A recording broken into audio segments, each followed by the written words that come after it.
نحمده ونصلي على رسوله الكريم أما بعد فأعوذ بالله من الشيطان الرجيم بسم الله الرحمن الرحيم رب اشرح لي صدري ويسر لي أمري واحلل عقدة من لساني يفقهوا قولي أعوذ بالله من الشيطان الرجيم بسم الله الرحمن الرحيم 5واں پارہ والمحصنات من النساء إلا ما ملكت أيمانكم كتاب الله عليكم وأحل لكم ما وراء ذلكم أن تبتغوا بأموالكم محسنين غير مسافحين فما استمتعتم به منهن فآتوهن أجورهن فريدة ولا جناح عليكم فيما تراضيتم به من بعد الفريدة إن الله كان عليما حكيما۔ شروع اللہ کے نام سے جو بے انتہا مہربان نہایت رحم فرمانے والا ہے۔ اور وہ عورتیں بھی تم پر حرام ہیں جو کسی دوسرے کے نکاح میں ہوں، یعنی کسی ایسی عورت سے شادی نہیں کی جا سکتی جو پہلے سے شادی شدہ ہو۔ محسنات، البتہ ایسی عورتیں اس سے مستثنی ہیں جو جنگ میں تمہارے ہاتھ آئیں۔ یہ اللہ کا قانون ہے جس کی پابندی تم پر لازم کر دی گئی ہے۔ ان کے سوا جتنی عورتیں ہیں انہیں اپنے اموال کے ذریعے سے حاصل کرنا تمہارے لیے حلال کر دیا گیا ہے، بشرطے کہ حصار نکاح میں ان کو محفوظ کرو، نہ یہ کہ آزاد شہوت رانی کرنے لگو۔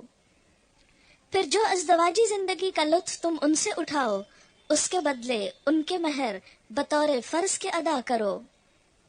البتہ مہر کی قرارداد ہو جانے کے بعد آپس کی رضامندی سے تمہارے درمیان اگر کوئی سمجھوتا ہو جائے تو اس میں کوئی حرج نہیں، اللہ علیم اور دانا ہے۔ اور جو شخص تم میں سے اتنی مقدرت نہ رکھتا ہو کہ خاندانی مسلمان عورتوں محسنات سے نکاح کرے، اسے چاہیے کہ تمہاری ان لونڈیوں میں سے کسی کے ساتھ نکاح کر لے جو تمہارے قبضے میں ہو اور مومن ہو۔ اللہ تمہارے ایمانوں کا حال خوب جانتا ہے، تم سب ایک ہی گروہ کے لوگ ہو، لہٰذا ان کے سرپرستوں کی اجازت سے ان کے ساتھ نکاح کر لو اور معروف طریقے سے ان کے مہر ادا کر دو، تاکہ وہ حصار نکاح میں محفوظ محسنات ہو کر رہیں، آزاد شہوت رانی نہ کرتی پھریں اور نہ چوری چھپے آشنائیاں کریں۔ پھر جب وہ حصار نکاح میں محفوظ ہو جائیں اور اس کے بعد کسی بد چلنی کی مرتکب ہوں تو ان پر اس سزا کی بنسبت آدھی سزا ہے جو خاندانی عورتوں محسنات کے لیے مقرر ہے۔ یہ سہولت تم میں سے ان لوگوں کے لیے پیدا کی گئی ہے جن کو شادی نہ کرنے سے بندے تقویٰ کے ٹوٹ جانے کا اندیشہ ہو، لیکن اگر تم صبر کرو تو یہ تمہارے لیے بہتر ہے اور اللہ بخشنے والا اور رحم فرمانے والا ہے۔ ان آیات میں جو چیز سامنے آتی ہے وہ یہ کہ اسلام شادی کے بغیر، نکاح کے بغیر مرد اور عورت کے آزادانہ تعلق کو جائز قرار نہیں دیتا، اور اس سلسلے میں چھپی دوستی کو بھی پسند نہیں کرتا، خواہ وہ لونڈیوں کے ساتھ ہی کیوں نہ ہو۔ دنیا میں مرد اور عورت کے تعلق کے بارے میں دو انتہائی نقطہ نظر پائے گئے ہیں۔ ایک تو یہ کہ یہ تعلق عبادت میں خلل ہے اور اس تعلق سے پرہیز کرنا ہی روحانی ترقی کا سبب ہے، اور دوسرا یہ کہ کسی بھی نکاح کے قید کے بغیر جیسے جب جس سے چاہے تعلق رکھا جائے۔ اسلام نے ان دونوں انتہاؤں کے درمیان اعتدال کا راستہ بتایا، اور وہ یہ کہ اس تعلق کو عبادت بھی قرار دیا لیکن کچھ حدود اور شرائط کے ساتھ متعین کر دیا، اور اس کے باہر کسی بھی مرد اور عورت کے تعلق کو حرام قرار دیا،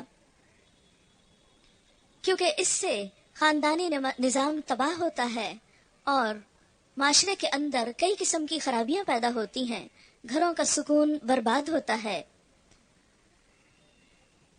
اور خاص طور پر عورت کے حقوق پر زد پڑتی ہے۔ یرید اللہ لیبین لکم ویہدیکم سنن الذین من قبلکم ویتوب علیکم واللہ علیم حکیم۔ اللہ چاہتا ہے کہ تم پر ان طریقوں کو واضح کرے اور انہی طریقوں پر تمہیں چلائے جن کی پیروی تم سے پہلے گزرے ہوئے صلحاء کرتے تھے۔ وہ اپنی رحمت کے ساتھ تمہاری طرف متوجہ ہونے کا ارادہ رکھتا ہے اور وہ علیم بھی ہے اور دانا بھی۔ ہاں، اللہ تو تم پر رحمت کے ساتھ توجہ کرنا چاہتا ہے، مگر جو لوگ خود اپنی خواہشات نفس کی پیروی کر رہے ہیں وہ چاہتے ہیں کہ تم راہ راست سے ہٹ کر دور نکل جاؤ۔ اللہ تم پر سے پابندیوں کو ہلکا کرنا چاہتا ہے کیونکہ انسان کمزور پیدا کیا گیا ہے۔ ایک طرف اللہ کا قانون ہوتا ہے اور دوسری طرف انسان کی خواہشات۔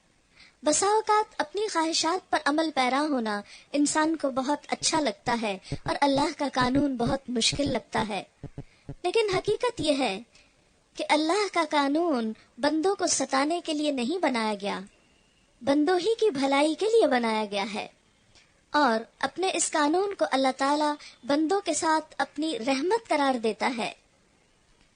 اور پھر یہ فرمایا کہ دین کا مقصد محض پابندیاں عائد کرنا نہیں، اللہ تو تم پر سے پابندیوں کو ہلکا کرنا چاہتا ہے کیونکہ انسان کمزور پیدا کیا گیا ہے، اور اس میں خاص طور پر ان پابندیوں کی طرف اشارہ ہے جو یہودی علماء نے اپنے عوام پر عائد کر رکھی تھیں یا لوگوں نے دین کو خود سے خود بوجھل کر رکھا تھا۔ اس میں خاص طور پر معاشرے کے رواج اور تعصبات جو خصوصاً عرب سوسائٹی میں پائے جاتے تھے، جس میں مثلاً میراث میں لڑکیوں کو حصہ نہ دیا جاتا، عورت کو سسرال کی بندشوں میں جکڑ دیا جاتا اور ہر شخص اس سے نکاح کرنے کے لیے آزاد ہوتا، ستیلی ماں سے نکاح جائز تھا، اسی طرح منہ بولے بیٹے کی بیوی سے نکاح اور مطلقہ کا حلال ہونا، یہ تمام ایسی چیزیں تھیں جو عرب سوسائٹی کے اندر اسلام کے طریقوں سے ہٹ کر تھیں۔ اسلام نے آ کر وہ طریقے بتائے جس سے معاشرتی زندگی آسان ہو گئی، لیکن جو ہی اسلام کی یہ اصلاحات سامنے آئیں تو کچھ لوگوں کو اسلام کے خلاف پروپیگنڈے کا موقع مل گیا۔ اس میں منافقین اور قدامت پرست جہلا بھی تھے اور دوسری طرف مدینہ کے آس پاس رہنے والے یہود بھی تھے۔ اسلام نے آ کر ان طریقوں کو زندہ کیا جو قدیم زمانے سے مسلمانوں کو یا انسانوں کو دیے گئے تھے۔ یہاں اللہ تعالیٰ اسلام کے انہی طریقوں کو آسانی قرار دیتا ہے جنہیں یہودی علماء نے صدیوں کی منہ شگافیوں سے اور دین کے خود ساختہ ایڈیشن کو لوگوں کے سامنے پیش کرنے سے لوگوں کو جکڑ رکھا تھا۔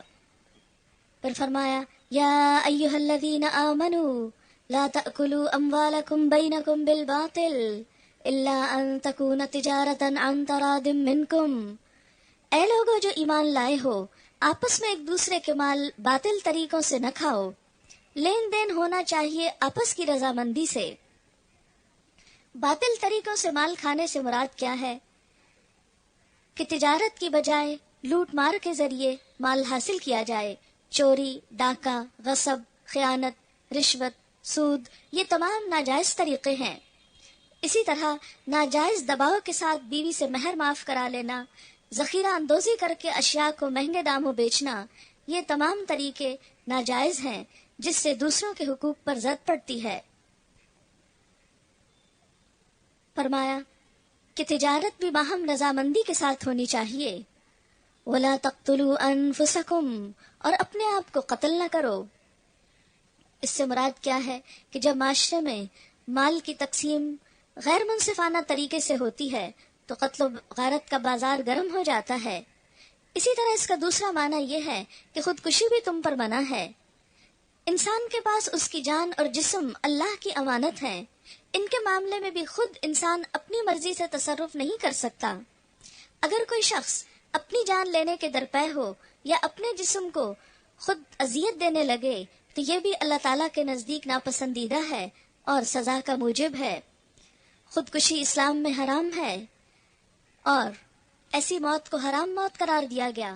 جو شخص کسی بھی خودکشی کے طریقے سے خود کو مارتا ہے، خواہ وہ زہر پی کر یا کسی ہتھیار کے ساتھ خود کو قتل کرتا ہے، تو قیامت کے دن جہنم میں ہمیشہ ہمیشہ جلنے کے ساتھ ساتھ اس کو یہ سزا بھی دی جاتی رہے گی کہ وہ خود زہر کا پیالہ پیتا رہے یا پھر کسی آلے سے خود کو قتل کرے۔ اللہ تعالیٰ نے خودکشی کیوں حرام قرار دی؟ ان اللہ کان بکم رحیما، کیونکہ اللہ تعالیٰ تمہارے اوپر مہربان ہے، وہ ہم سے بڑھ کر محبت کرتا ہے۔ بندے اپنا فائدہ اس طرح نہیں سوچ سکتے جس طرح اللہ بندوں کا فائدہ چاہتا ہے، اسی لیے اس نے ناجائز طریقے سے مال کمانا اور ناجائز طریقے سے خود کو ختم کرنا حرام قرار دیا۔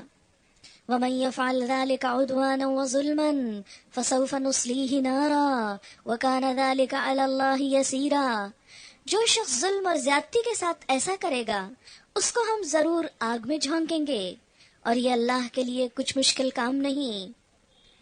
ان تجتنبوا کبائر ما تنہون عنہ نکفر عنکم سیئاتکم وندخلکم مدخلا کریما، اگر تم ان بڑے بڑے گناہوں سے پرہیز کرتے رہو جن سے تمہیں منع کیا جا رہا ہے تو تمہاری چھوٹی موٹی برائیوں کو ہم تمہارے حساب سے ساقط کر دیں گے اور تم کو عزت کی جگہ داخل کریں گے۔ یہاں کبیرہ گناہوں سے بچنے کے لیے کہا گیا ہے۔ کبیرہ گناہ کون سے ہوتے ہیں؟ نمبر 1 وہ گناہ جن پر حد مقرر ہے، نمبر 2 جن پر قرآن یا حدیث میں سخت وعید یا لعنت آئی ہے، نمبر 3 ہر وہ کام جس سے اللہ یا اس کے رسول صلی اللہ علیہ وسلم نے بطور تحریم یعنی حرام کر کے اس کو روکا ہے۔ اسی طرح صغیرہ گناہ پر اصرار اور ڈھیٹ بن کر کرتے چلے جانا یہ بھی اسے کبیرہ میں داخل کر دیتا ہے۔ بڑے بڑے کبیرہ گناہوں میں شرک کرنا، والدین کی نافرمانی کرنا، جھوٹ بولنا، غیبت کرنا، دوسروں پر الزام تراشی کرنا، یہ شامل ہیں۔ اور آپ دیکھیں گے کہ شرک کے علاوہ یا کفر کے علاوہ باقی جتنے بھی کبیرہ گناہ ہیں وہ زیادہ تر انسانی حقوق کی خلاف ورزی کے ہیں۔